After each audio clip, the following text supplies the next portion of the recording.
Welcome. I figure I would do a live instead of recorded video. I think I have like 6 minutes left on recording time.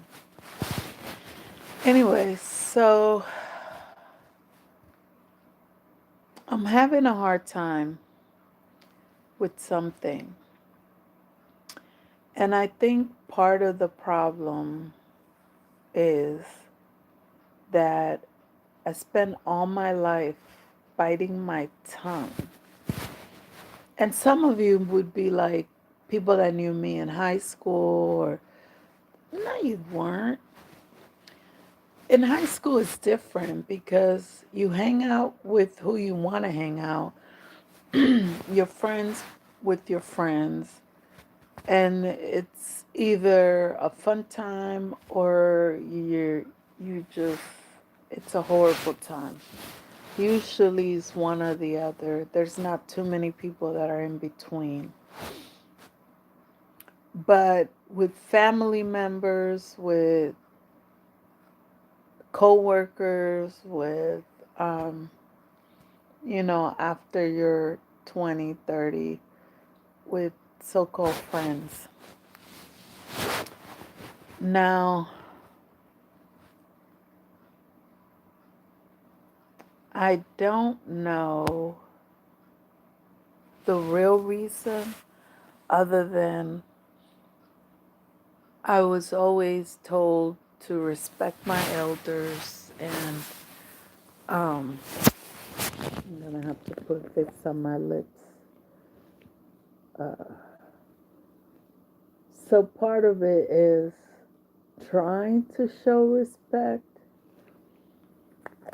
and part of it is because when I do say how I feel, people's feelings get hurt. It's like, oh my God.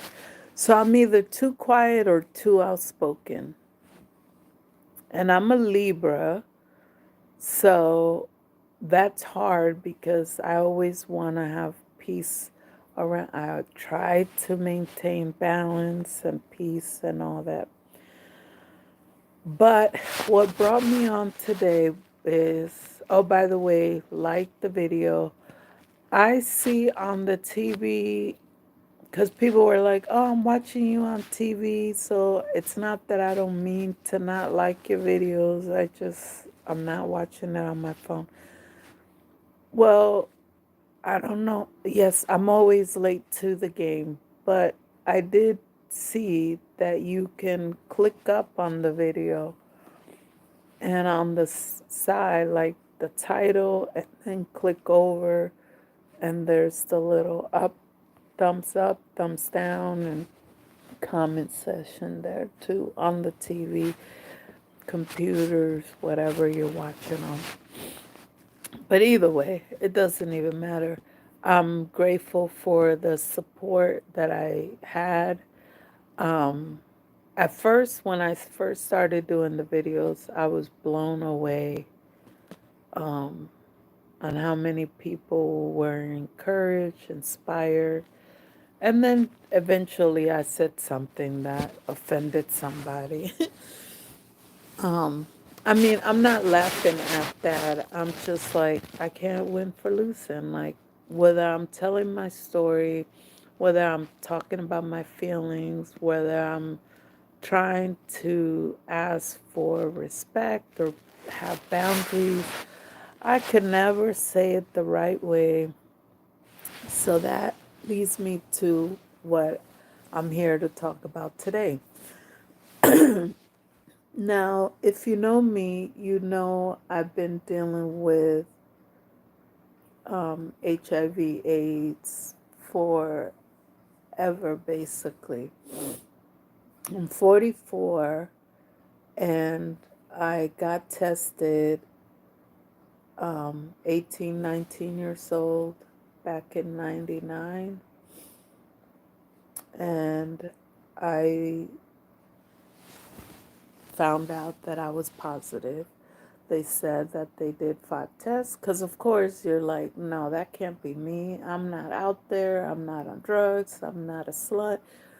All those things that you think, well, that's the only way that I know that people, you have to be dirty somehow. Well, just to let you know, there were some people that were born with it. There was some people that got cheated on. They've been married for 10 years, whatever, however many years. Or one person was doing drugs and dirty needles and then brought it home. So, before you judge somebody, get to know their story. But getting back to, I swear I act like I got ADD. But getting back to the story, what I'm having a really hard time with, and I was talking to my kids and my little one, he's so funny because he's so grown up. Uh, he's a lot more like me than what I thought he was. And now that he's a teenager, I'm like, but my kids are the best part of me, which I love to see because I'm like, dang, if I had supportive parents, if I had loving parents, if I had encouraging parents, that might be what I would act like. I wouldn't be so uptight with negative thoughts or confused about something that, like it really confuses me when somebody I meet through a program wants to stick around after the program is done. Like, oh, we're family now and blah, blah, blah. And I'd be like, why? What is this person? Like, I'm suspicious because I saw so many snake-like things growing up, people smiling in people's faces, and then they get home, they're gossiping, so I never fully trust somebody 1,000%, um or 100%. But getting back to the topic and the reason that I came on live, um I'm having a really hard time with explaining myself. Oh, I was saying, my little one said, Mom, I understand what you're saying because I know you. Johnny understands what you're saying because he knows you. But you really do need better communication skills. And, I didn't want to show him, but sometimes my kids blow me away. Like, with my oldest, it's the goodness in him. He sees the good in everybody. And when we have conversations, sometimes I'm like, you don't think that person is trying to be da da da? He's like, Mom, no, you're overthinking. Like, no. And he kind of brings me back down to reality of like, okay, that's just my negative thoughts process going. I need to let it go. And then my little one will give me the real. Like, yeah, this person, but Mom, don't worry about it. Like, forget them. Da da da da da. He kind of is the type of person to let it brush off your shoulders. Like, he just like, whatever. And I love my kids for their different traits that they have. And I know I heard this long time ago. I think before I had the kids, that your kids are put in your life to teach you certain things and to build your character in some kind of way and to undo some of the craziness that I might have in my head. I added the last part. But anyways, he said, Mom, you just need better communication skills. But check this out. I had a friend, and this was somebody that I was really looking as a friend.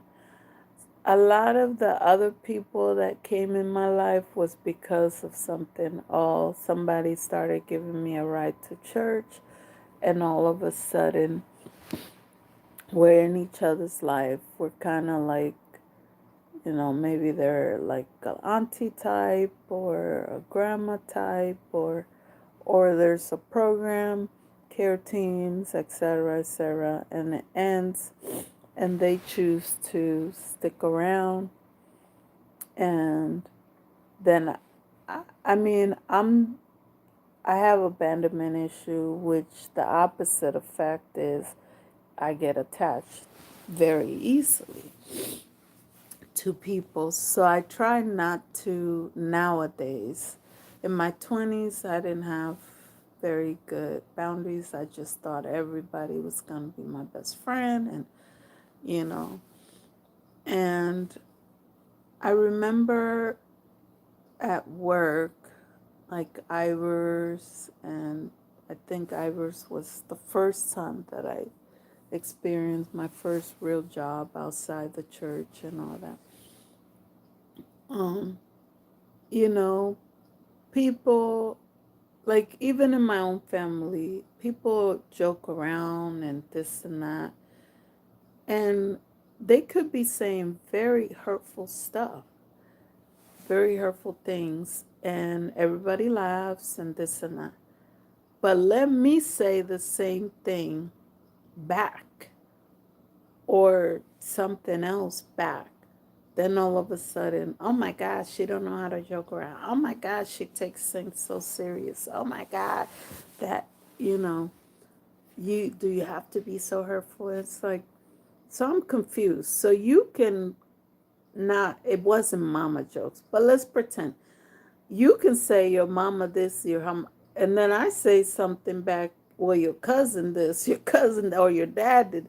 I just say something different, and all of a sudden, you know, oh, you just too much. You don't know how to take. So what I'm having a problem with now is, because obviously I'm not, well, if you don't know me, I'm not out there working. I'm a mom, and that's that. But so, like I said, I've been positive since 99. It's 2024. 2024. So I would say, when I moved to Florida, I got really, really sick because I only had 6 months of medicine with me, and I didn't know how to find a doctor down there that specialized with people like me. And even though I had family that lived down there, I knew that unless I found a church to connect myself with, I would just be blowing in the wind with my kids. I didn't expect Florida to be such a hard place to live. I visit a lot, um, over maybe 2, 3 years, 10 years before I moved there or so. Um, so I liked what I felt when I was in Florida. But mind you, I wasn't paying rent. My kids weren't, I didn't have kids then, but kids weren't in school. I saw the weather, but it wasn't as bad as it was where I was. Like when I visited West Palm and Boca, and it rained and it poured, but then it would dry up and that's it. In Hollywood, it seemed to rain a lot more, and then the storms and all that was a lot more severe. It seemed that way. I'm not sure if it was because I only visit when the storms weren't around, and then when you live there, obviously, you're there all year round.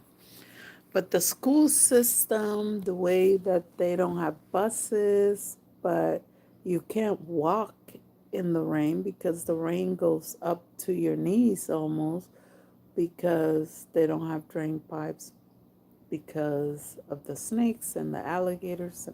Anyways, long story short, it was a lot harder than what I expected.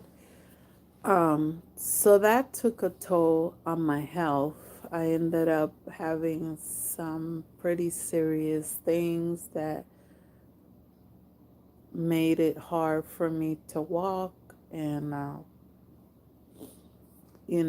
and the one person that I had as a support system, one of my cousins, she heard, she didn't see, but she heard about my what I was going through.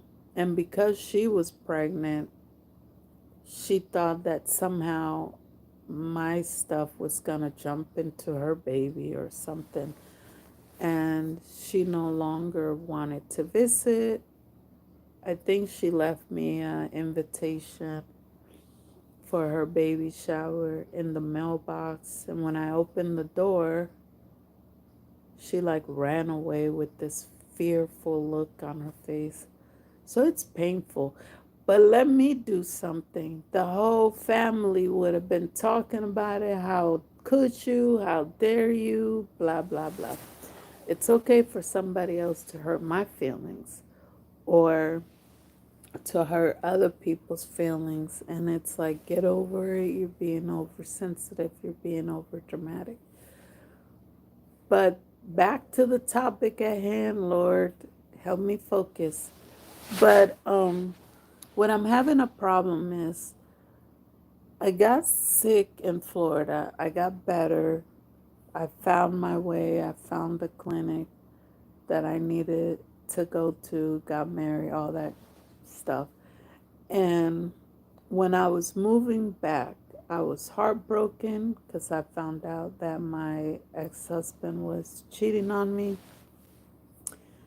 I found out that he was doing illegal stuff with the car that the church gave. I was so embarrassed. The church gave us a car so we didn't have to struggle on the bus. They saw how hard it was with the wheelchair and all that. And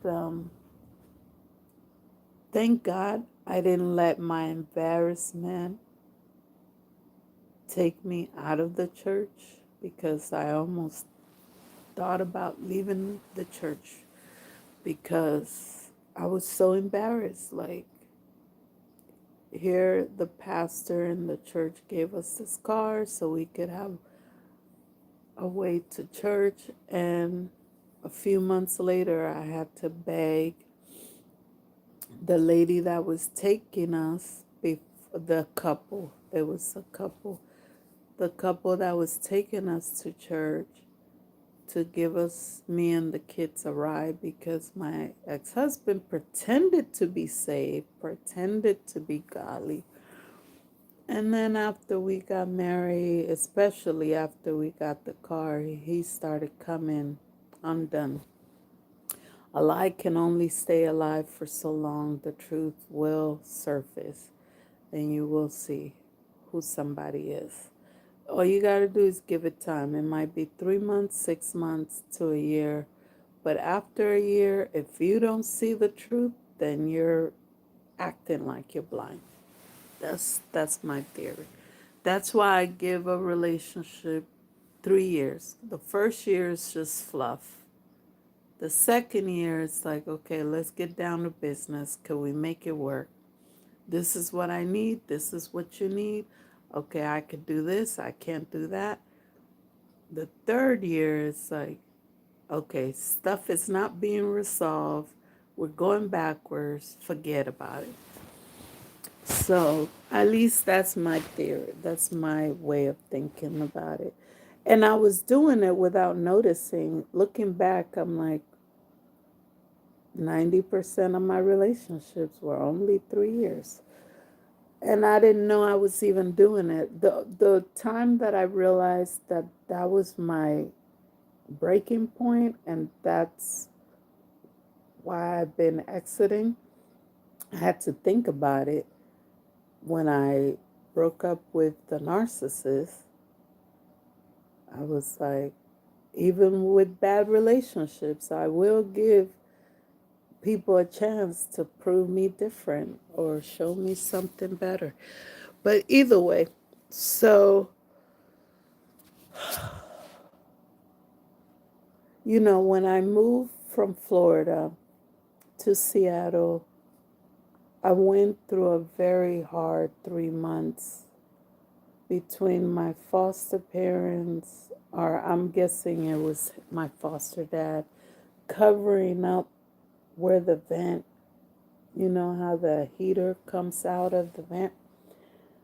Um, I had one of my friends visiting one time, and I'm like, yeah, it's freezing in this room. And so I got a dehumidifier thinking that maybe it was just the moisture in the room. And I don't know why she thought, it feels like there's nothing, like I hear the air, but it doesn't.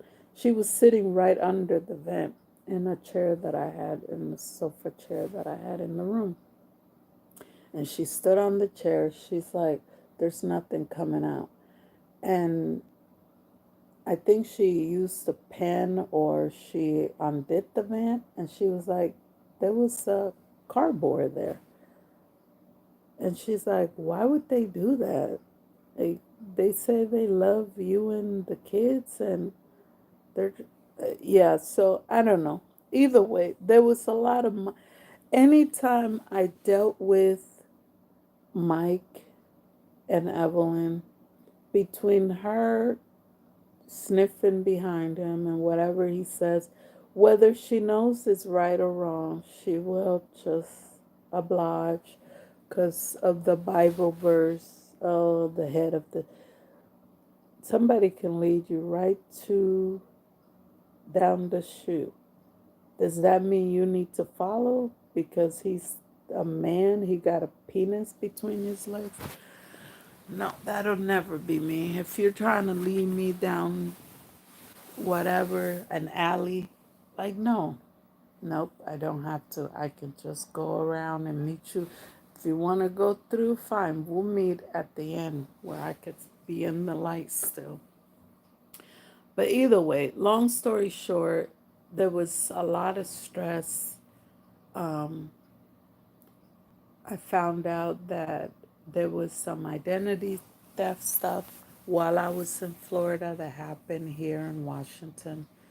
And because of that, it was costing me apartments. Like, nobody wanted to approve me because they were like, well, this debt is high. Even though I did my job, I filed the police report, I proven that I wasn't in Washington for those 2 years. I I did my stuff. I had the police number, reference number, I had everything. But the apartments were like, no, no, no.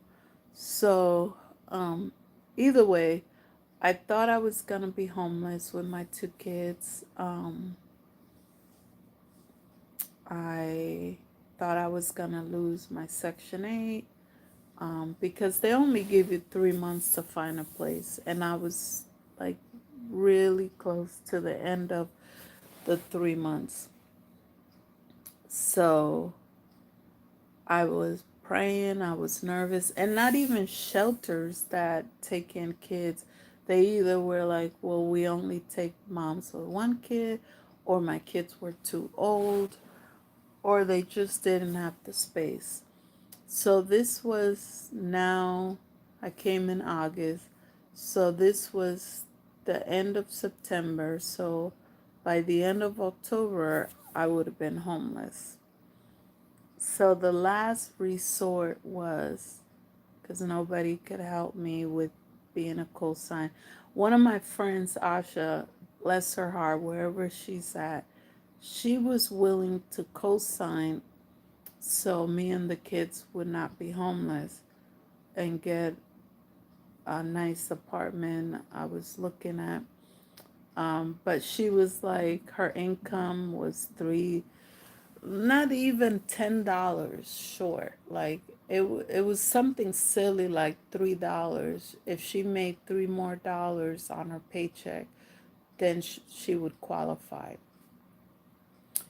So I was down on my luck. The stress level was super duper high. And one of my other friends, Naija, she drove me to Bellevue to Hope Link, and she was like, this girl is about to lose it all. I showed him all my paperwork. I was able to get a caseworker assigned to me, even though I wasn't in Bellevue. I told them I would love to live in Bellevue, so that's why we came here instead of the Seattle office. That lady, she heard my story, she heard, and she busted her tail. And what ended up happening was that Hope Link became my co-signer, and they talked to different landlords and different property owners, and finally she's like, okay, I have three places for you to look at. I went to the first one in Tequila. It was huge. Like, it was an upstairs, like a fourplex. So I was on the upstairs left side. And, anyways, long story short, we ended up moving in. We got like two or three things. We had 7 suitcases full of stuff, but we didn't have furniture. We didn't have much. Um, so one thing about me is because I've been around these people with fancy houses and, you know, 3, 4 cars or whatever, all these program people, I started to feel like after high school, I started to feel like I wasn't good enough. Like I was embarrassed to have these people come visit me and this and that. So it translates to your kids like, dang, these parents can afford to do these big old parties for their kids, or, have them take trips for birthdays. And even though I didn't grow up like that, it still felt like I wasn't doing enough. So going through the stress and the embarrassment of only being married for a few years, um, you know, kind of moving back uh, to Seattle after I was like, peace. I thought I was just gonna die happy in the sun over there in Florida and make it work. And I'm like, I know I could do it. Um, I jump in head first, not that I didn't look. I did do some research. I didn't expect it to be that hard. So, of course, coming back, it feels like your tail is tucked between your legs. So, the embarrassment, the cheating, the having to say you have an ex-husband, your kids, not knowing if your kids are going to be okay with that big drastic change, the pressure of it all. So it took a toll on my health. Like it got to the point that I could go for a week, and then for 2 or 3 days I would have to kind of take it easy. Now, of course, I was still cooking 3 meals a day. My kids, the little one, he was still at home. When he started Head Start's only half days, so you still got to do like snacks and lunch and all that. And then I love kids, so if some of the moms that I met through the elementary school, I became friends with a couple of them. So if they needed my help, she if they needed me to keep their kids while they did some errands or work or whatever. So I added that. And like I said, that I'll never really complain about. Um, there was one of my friend's kids, they were picky, but eventually we come to an understanding like, hey, when you're here, it is what it is. That's what's for snacks. I can take requests to a certain point about what food you want. Like, this is not a restaurant. So that's the only thing that I'm like, oh, kids nowadays. I could never, when I was growing up, complain about what was in front of me. Like, you either ate or you didn't. That's it. You go to bed hungry. But I don't like to do that. I never liked it when I was growing up. So, anyway, so yeah, it took a toll on me, but I could still do a lot. Like, we had a pool close by, and I love swimming, so I would take my kids every Saturday that I could sign them up for swimming lessons. We were there. Most of the time, after the swimming lessons, I would get them my swimsuit and swim laps while they played around. And we did the library, we came home, then it's like, okay, do the whole week over again. Sunday church, all that stuff. So that was that. It was a 2 day rest out of the month, maybe, or something like that. Maybe 4 days rest out of the month. Then I moved to Kirkland, and the stress of dealing with these schools and how much they don't want to do,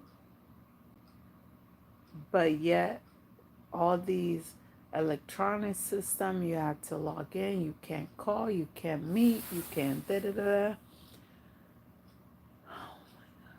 That stress started my vertigo again. I fainted a couple of times walking home.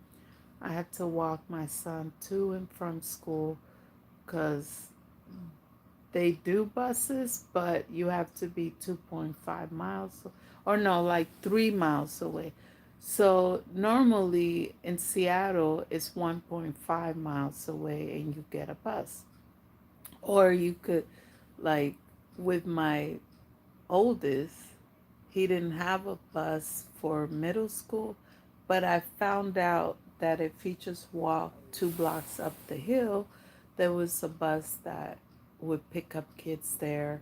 And I talked to the driver, and she said, as long as there's room and he's willing to walk up here, I will take him to school. So we made that agreement. But here, no. So, and he was in second grade, so there's no way I could. I saw kids walking by themselves that were even younger than him, and I'm like, I don't care if my kid lived across the street. There's no way in kindergarten or head, well, not Head Start, but kindergarten, first grade, I would let my kid walk across the street by themselves. Like, there's no way. But either way, so we got through, but because of all the stress, instead of 4 days a week, it became like, okay, every weekend I was laid out. So that means I couldn't cook the way, and if I did cook, I probably did force myself to cook every weekend 3 meals a day, blah blah. But I probably had to sit. I think I started putting a chair in the kitchen. Um, so when I felt my heart pulling on me, because it feels like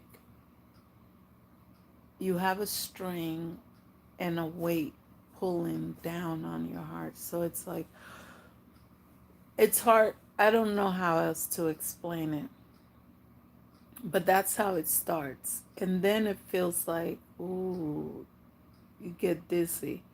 And then it starts feeling like you can't breathe. So I start like you're having a baby or something, like, and that's what helps me at that time get through cooking, cleaning, whatever I had to do. Now a lot of people were on me. Oh, you have two big boys. My little one was in second grade, and he's stubborn. And if you knew him then, well, he probably didn't show anybody else that side. Um, but he was very stubborn, and it was almost easier to just do stuff instead of struggling and fighting for an hour to get him to do something that I could have just done in 2 seconds. And I'm wasting more energy trying to get him to do it. And then my oldest, yes, I could have asked him to do more, but because I felt guilty that he didn't have the mom that he had before Dakari was born, we used to wrestle, we used to go out every weekend, we used to do so much together. So the guilt of me not being the mom that I wanted to be for him kept me from telling him.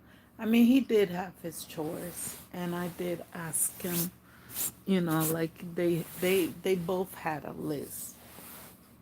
Um, so it went from that to having to rest, and then having fevers every other day or every 3 days because I was pushing myself so hard.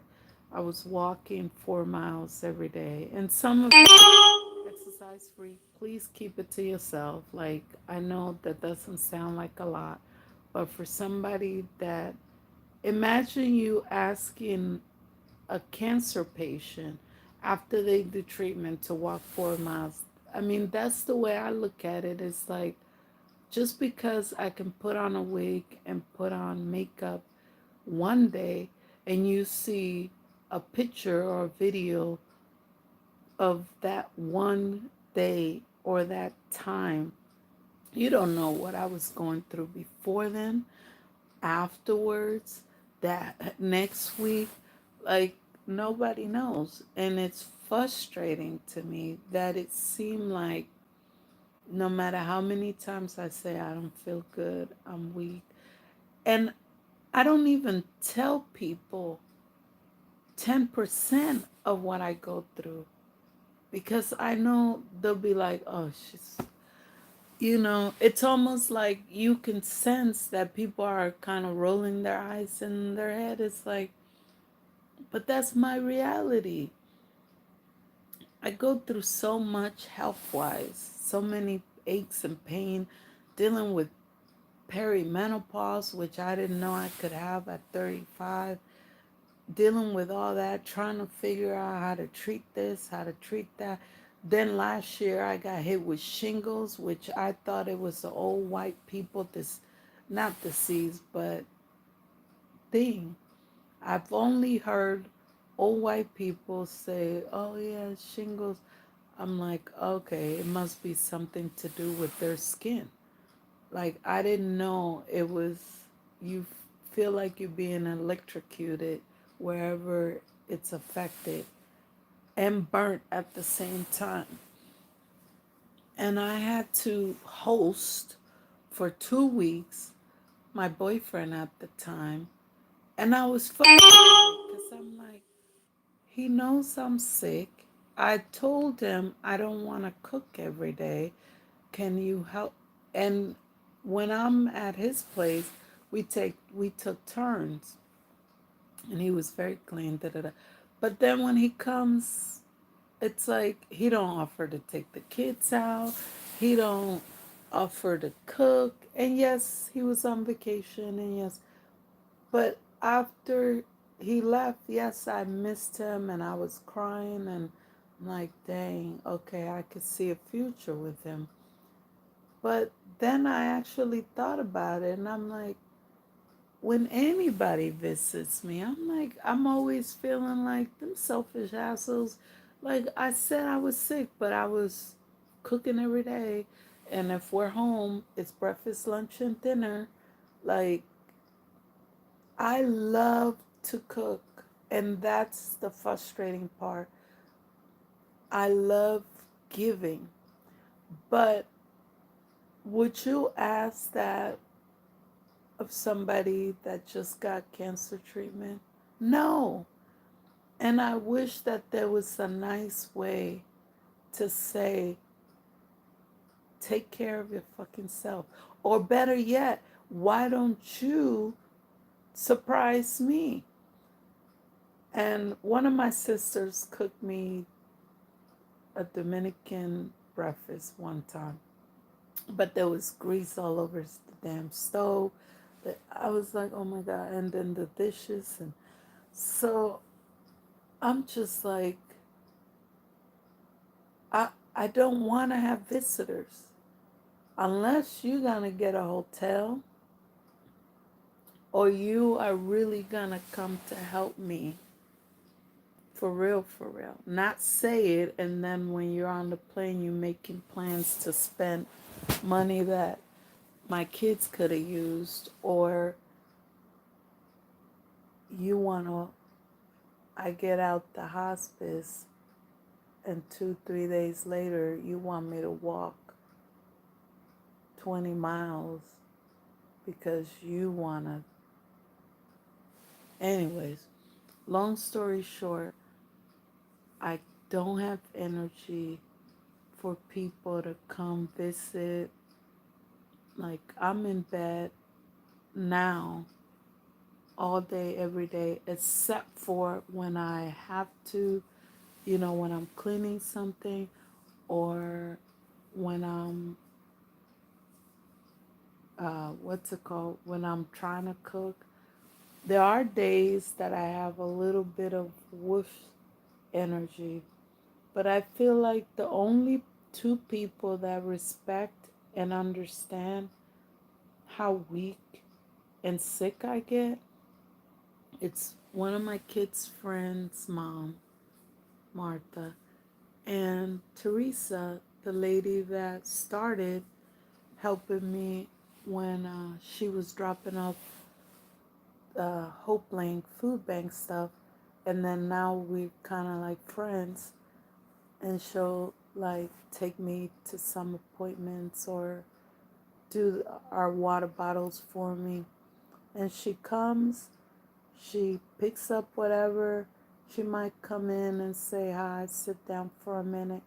But it's like I don't have to tell her like, oh, I don't have energy to sit and talk for 30 minutes. Like even doing videos, I don't know if you notice my voice kind of like I can't even talk anymore.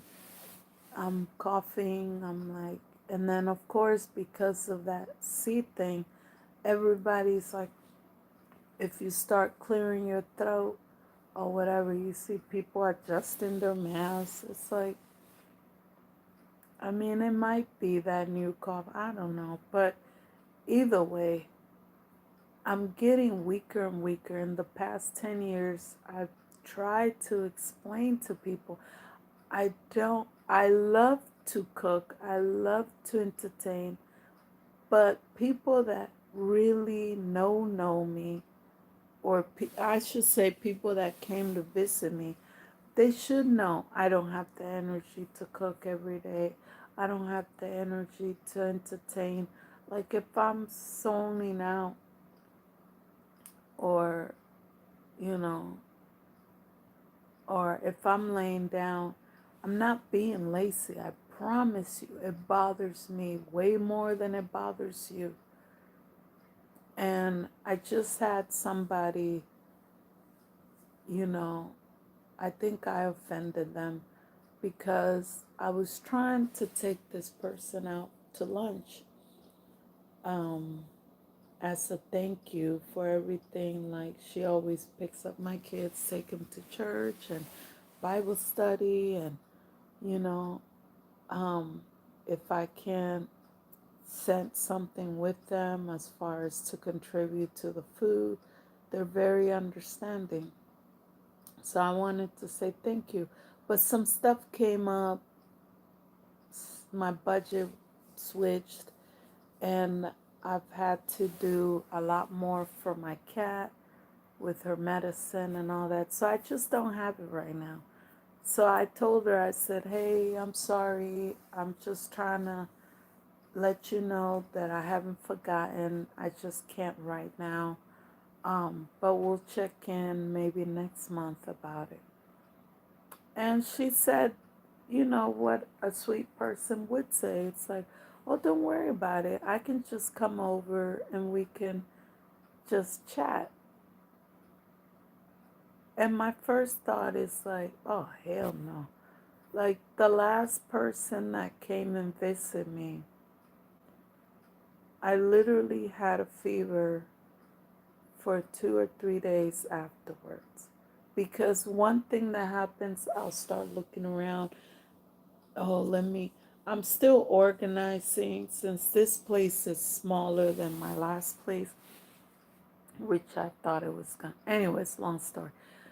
Um, so I'm still kind of organizing. So I'll just dump stuff on the floor in the den room, or some of it on the table, spread it out, figure out what I need to give to the Buy Nothing or donate or just put in the Goodwill bag. So it takes me a while to go through stuff. So if you out of nowhere telling me you're gonna come visit, that means I gotta try to put it all away, but I'm trying to organize. So da da da. So I'm spending energy before you even come.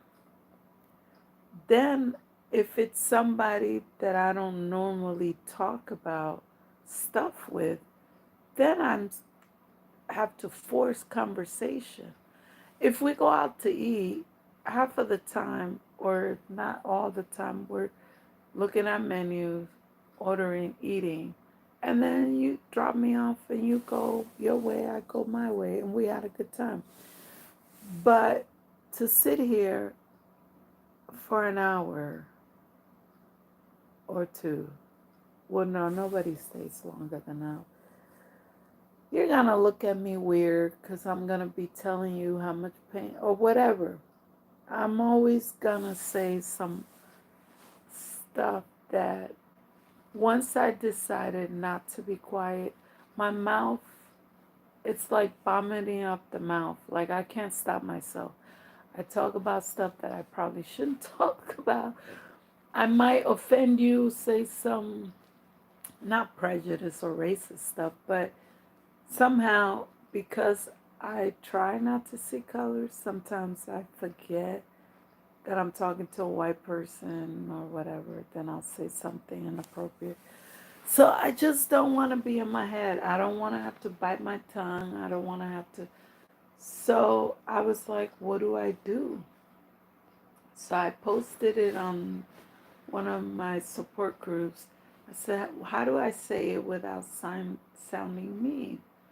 And people gave me their advice. I'm like, I've said that, and people get offended, and people think I'm being rude. And it's like, no, I just don't have the energy. I just don't have the energy. Like, after this video, I'm gonna finish this gallon of water, drink tea, and lay down. Like, I don't have it anymore. I don't have anything else to give. I gave myself to so many people. And when I'm sick and I can't get out of bed, I can't call on one of those people.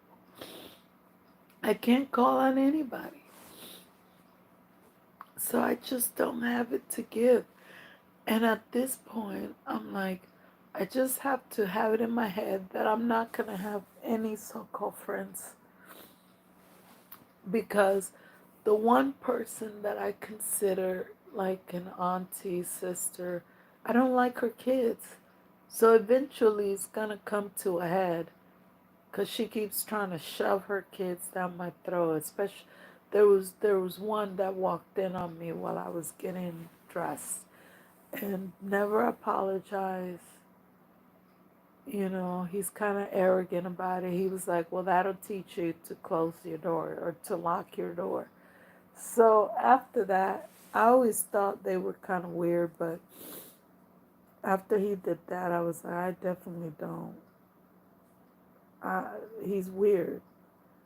And you can't tell a mom, like, can you not come with your kid? She's going to get offended and eventually fade away like they all do. And, but yeah, I don't, sorry, not sorry. I don't want no visitors. Like, when I was at the hospice, all of a sudden people were hitting me up like, oh, I should come visit. I feel so bad. Da, da, da. You didn't feel bad for the 10 years that I was saying I was sick and weak and I can't get out of bed. I was passing out in the street. But just because a doctor can verify that I'm that sick, now you want to believe me? Like, get the fuck out of here. I get so angry because I'm like, how else can I say I don't feel good? I'm not the Joanna that you once knew. Like, I'm not her. And it's not that I'm trying to be cranky, I'm trying to be mean, I'm trying to be rude. I don't know how else to say it. I cannot give you my energy. The energy that I have are for my kids right now. I don't know how much longer I have, but whatever I have is for my kids. So if somebody ever wants to visit me, just know I'm cooking for my kids. If you want to help, then you can come. If you think you're going to sit around and let me be Cinderella, just expect me to blow. Because I just don't have it. I just don't have it anymore. But how would you tell somebody without sounding rude? Because it's like I could say, I don't feel good. And people are offended. It's like, how the fuck do you want me to say it? Do you want me to show you all the things that I have? Vertical, anemia, this.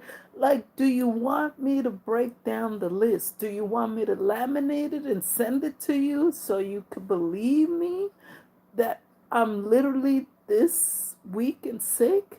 Like, how do people want me to say it? I'm just sick of it. I mean, I know this sounds horrible, but I I almost wish HIV was like cancer. People will never can question a cancer patient. Never. They say, "Oh, today I just got out of therapy. Oh, what? Do you need something? Let me bring you food." There's all this support. And not to sound weird, but I get jealous of that. I'm like, why do they get all the understanding, all the sympathy, and everybody else is just, oh, you're just being lazy. Oh, you're 35 years old. Oh, you're 40 something years old. You're so young. You're so full of life. No, I feel like I'm 102 and I feel like all my bones and like clicky click. Like sometimes I feel like I'm a glass house. Like one little click and I'm done. And guess what? When my kids needed help for somebody to take care of them, while I tried to take care of myself for once, the only person that showed up was a fucked up pastor's wife that I don't know if she's racist, prejudiced, or both. But because she was pastor and pastor's wife, I was like, well, I have no choice. I have to go into this hospice or else I'm going to die. And my kids will have no mom. So at least this way, I can see them when I get better. And, but the way she was treating my boys, but guess what? All these mother suckers that want to make me feel guilty when I say I don't feel good or I can't have visitors or whatever, I don't have the energy. Nobody, and I know some of these people I just met or I met afterwards or whatever, but nobody says, hey, let me take your kids for the weekend or let me have your little one sleep over. Like nobody says that. Not even my foster parents that signed a will that said if something happens to me that they would take my kids. That bitch was making every excuse to not take the kids. Talking, they live in Kirkland. They got already the right set up, blah blah. But I'm like, they're suffering. They're complaining about how they're being treated. The lady is making them feel worse about this. They already have the fear that they could lose their mom any minute, and this bitch over there is just making their life even worse. Oh, yeah. And boom, I had to pull myself out of the hospice. Now, if I could have stayed in the hospice a month or two more, who knows how much stronger, because I was there stressing the hell out, begging my foster mom on the phone almost every night the last 2, 3 weeks. I was only there for a month and a few days. From August 29 or 30th to October 8th. I had to pull myself out. My kids were like, my oldest, which he never complains. And when he said it, I was like, okay, I know it's tough there. He was like, Mom, please, I cannot go back. And that's all she wrote. I was like, say less. Like, you know, but in my head, I'm like, oh my God, what if I come home and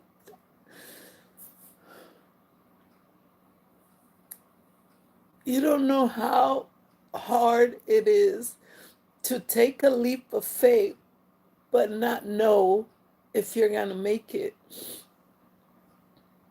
And that's the thing. Nobody offers to take my kids and give me a break. You know, when the kids were smaller, now mind you, I did have to kiss a lot of ass and bite my tongue a lot. And, you know, I'm sure it's going to be a whole different ball game when when her kids have kids. One of the biggest reasons that I wanted to step away from my foster parents is because I know it's gonna hurt. I know it's gonna hurt to see her be a real grandma to them. Her kids are not gonna have to beg to have her take her grandkids.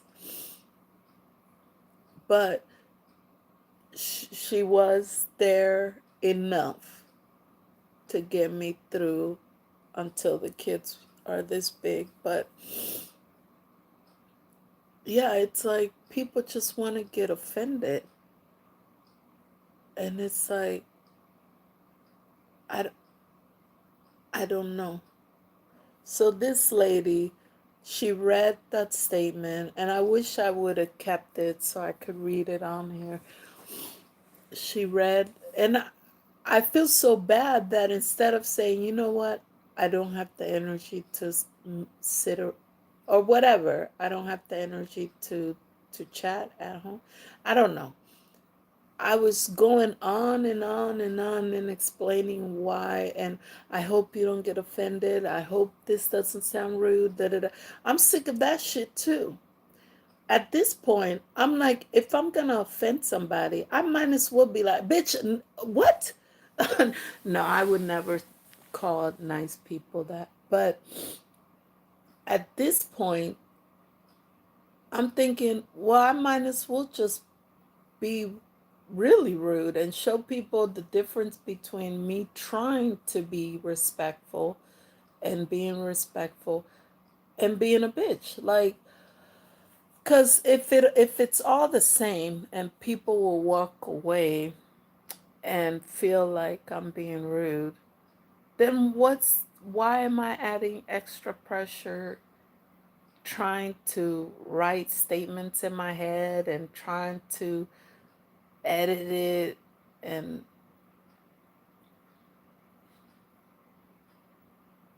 but I'm gonna post this video once it posts on.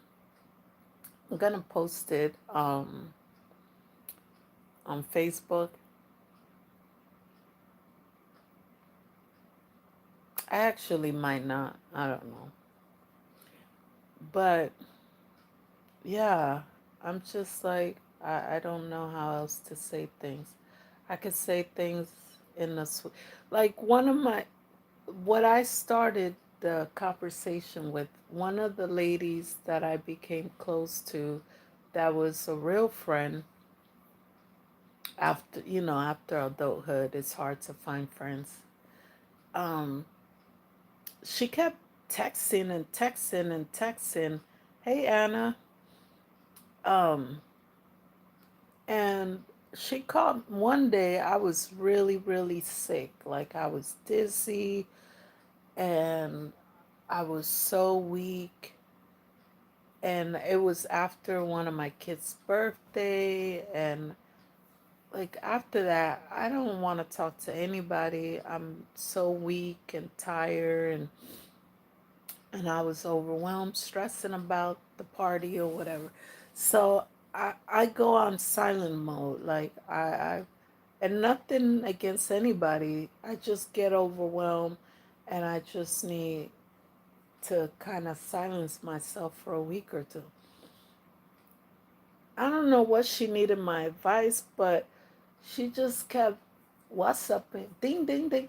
I'm like, girl, can you not think for your fucking self? Like, what do you need from me? And I went off. Now this was somebody that I was starting a friendship with. So of course, they don't know me like that. Well, anybody would get offended. And I probably would too. But if somebody came back a week later was like, hey, I was really sick. I'm sorry I blew up. Da, da, da. I probably would be cautious, but I wouldn't cut them off. I don't know. That's just me. So that was the first time that I was like, I really need to explain to people that I'm getting weaker and sicker. And there's weeks that I could be like, girl, did it on the phone for hours and, not gossip, but just talk, girl talk. And then there's weeks that I can only text, or there's weeks that I just want to zone out with the TV and do what I have to do for my kids, and that's it. But even if I say that, it's still offensive to people. It's like, what do you want? I mean, I feel like Tyrese. I'm like, what do you want from me? Like, I don't have nothing else to give. I gave 30 years of my life. I held my tongue for 35, 36 years. And then now my tongue is loose, my thoughts are loose. There is no holding back. I really try with people that are nice and caring and sweet. I really try to hold myself back. But all these people that used to get away with saying some prejudice and racist shit just because you were helping me through a program and you're white and right. That's the way they feel sometimes. Some of them, some people.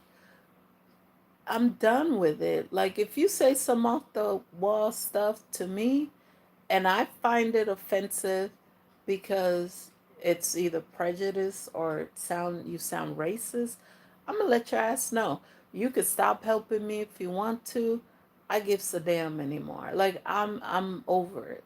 But the whole like trying to explain how sick or how many things I deal with on the daily, you would get tired before I'm done with the list. You don't want to know, but then you think that you have the right to think that I'm not. Like, what? Whatever. I'm going to leave it there. I know. Anna, like, I thought about that when we started that little fun group before I messed that up. That was part of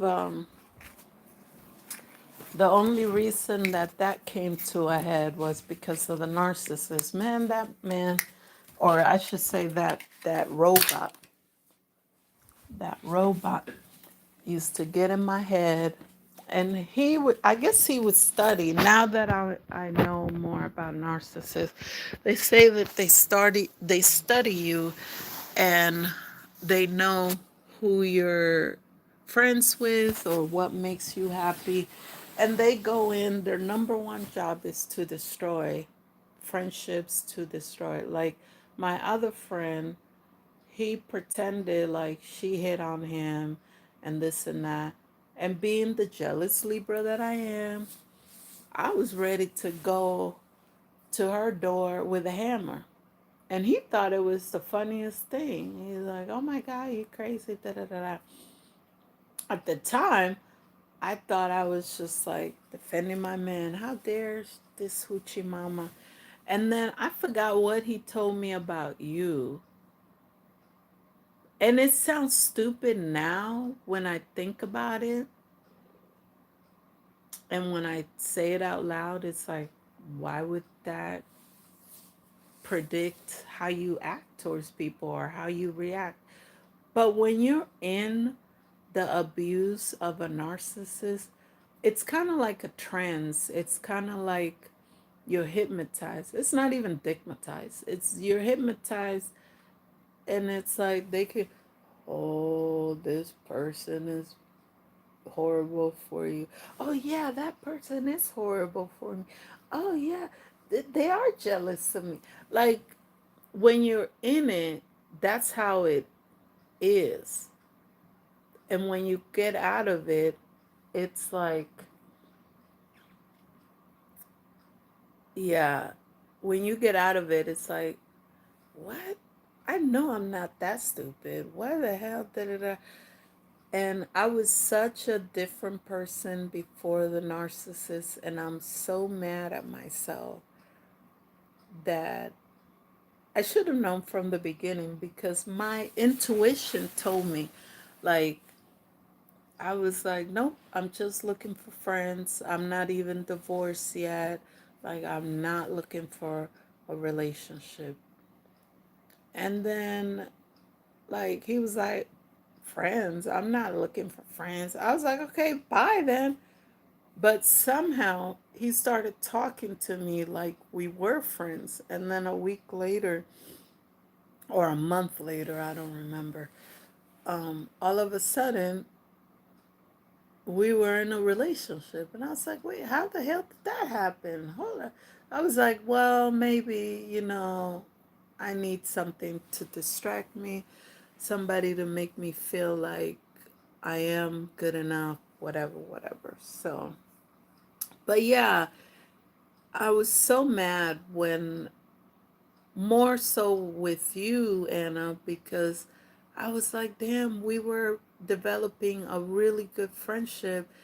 Um, I didn't realize you were so funny and so witty and whatever, whatever. And I was like, dang, if I knew her in high school, we could have been cool this whole time. Like, we just hung out in different crowds, so it never matched up. But when we did have that group, I was like, I felt like I almost had a sister, especially when we talked about, our past and how similar some of the situations were, even though it was very different. Both lives were very dramatic.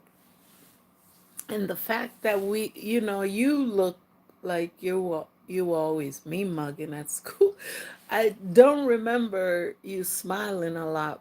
And I was the opposite. I was like bouncing off the wall, Tigger like, just happy go lucky, but nobody knew what we were going through.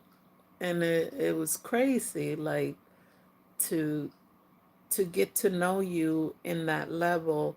And I was so mad at myself. I wasn't mad at you. I was mad at myself that I let him ruin what I felt like it could have been a really strong and long lasting real friendship, because there's so many fake friends. It's like, and you have to let it be, because some people think they're friends of yours, and you're like, no, bitch. Whenever I'm going through something, I can't call you. You're going to judge me or whatever. So, yeah. But got you laughing, huh? Yeah. So I was mad about that I let him trick me into losing you and losing my other friend. And in losing my other friend, I actually lost her mom, which is the person that I really was closest to. So it was a two for one with that one. But, live and learn. And thank God that I did apologize to some of the people that when I was in the relationship with the narcissist, it got damaged. And some people forgave me. I think the people that I did reach out to, they did forgive me, but it was never the same. Like, I could never call Lacey and her wife and Mateo and his husband, and like, it's not the same, and that sucks. But just curious, do you have an issue, like, if you are dealing with anything, even just regular PMS cramps, do you feel like people look at you like you're lying about it? Like, you know, it's almost like if somebody says they have a headache, why would they say they have a headache if they don't? Like, that's the frustrating part. It's like, why would I say I don't feel good? And if I told you all the pains that I go through, then you would be like, well, damn. But I don't. I just say, I don't feel good. I feel weak. Period. Because who has time to go through everything? Anyways. But yeah, and I like, um, I'm glad that I got to know you in a different way. Even if it was for a short time. I think we had each other's number, or maybe we talked through. But I do remember being on the phone with you while we were doing the group, and it was the most fun friendship that I had after high school. Like, I really enjoy that. And but anyways, long video. Sorry. All right. So, oh, he doesn't get it. Yeah, that's why I try to find ways, animated ways, like the whole I gotta breathe like I'm having a baby. Like, I try so hard to find ways to describe certain things, like the whole heart having a weight thing. I'm like, okay, if I didn't have that health issue, I would understand that. Like, You know, if you ever lifted weight, you know that heavy feeling, that the sunken heart feeling. It's almost like heartbreak, and you lift a weight and your heart's on the floor. So I really try to, when people want to listen, because you could tell when people are getting glass-eyed, they're just like they're not listening, but yet they want to tell you, you're so young, so what the hell does that got to do? Like, you ever heard of Old Spirit? I thought that, you know, I've heard that a lot throughout my life. When I was 8, I used to have the super's wife, which is the maintenance wife. She was like 38, 40. Sit down and talk to me about her problems. I used to have an aunt that used to come around and talk to me about her problems. And I don't know if I offer advice or if I just was there to listen. I don't remember what I would say back. But somehow 2, 3 hours would go by and they felt better. I got cookies or something. And it was a good exchange. But so I always had an old soul. But the thing is, when you carry other people's stories, and when you are the one carrying their burdens, your soul is not the only thing that becomes old. Your body, it's weight in you, and you don't realize it until later on. Maybe some people still don't realize it. You become mature in a different way, and your body ages differently. So you're taking on everybody else's pain. Where does that pain go?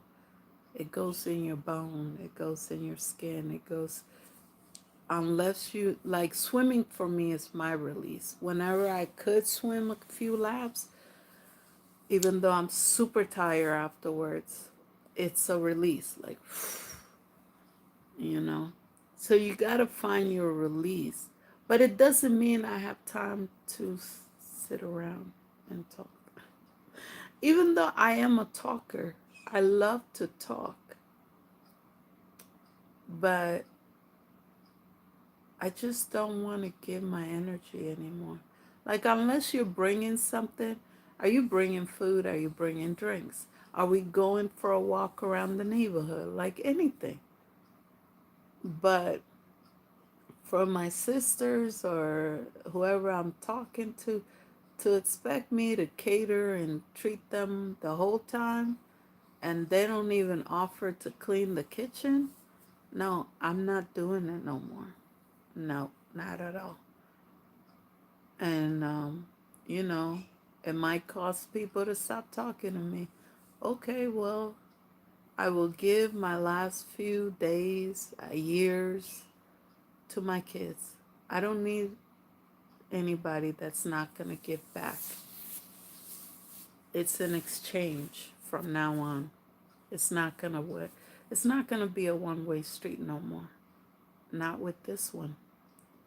Anyways, I've been talking for so long. I'm going to take some Advil because my head is pounding. But let me know, how would you put it, and do you think that I should even care if people get offended? You know, let me know. Thank you, Anna, for staying the whole time. All right. Have a blessed one. Oh, like, share if you care, comment. All right. I will talk to you soon. And yes, if you missed the stories, they're gone. But I will finish up with my kids' stuff. And then I am hoping, crossing my fingers, I found a speech or speak to type program that I think I like. So once I purchase that, I'm going to start doing my story in book form or whatever it might be. And I am going to look for somebody Of course, I could pay little by little, but I will be looking for somebody to help me kind of edit it, and because English or Spanish is not my strong suit. Writing is, all the proper dots gotta be wherever they gotta be, the question marks where they need to be, all that stuff.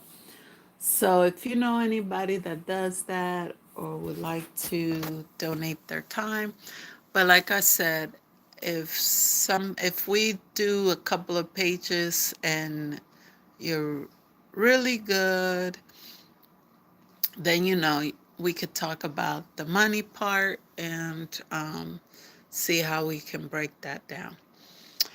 All right. Well, see you later, alligators. After a while, crocodile. Boop, boop, boop.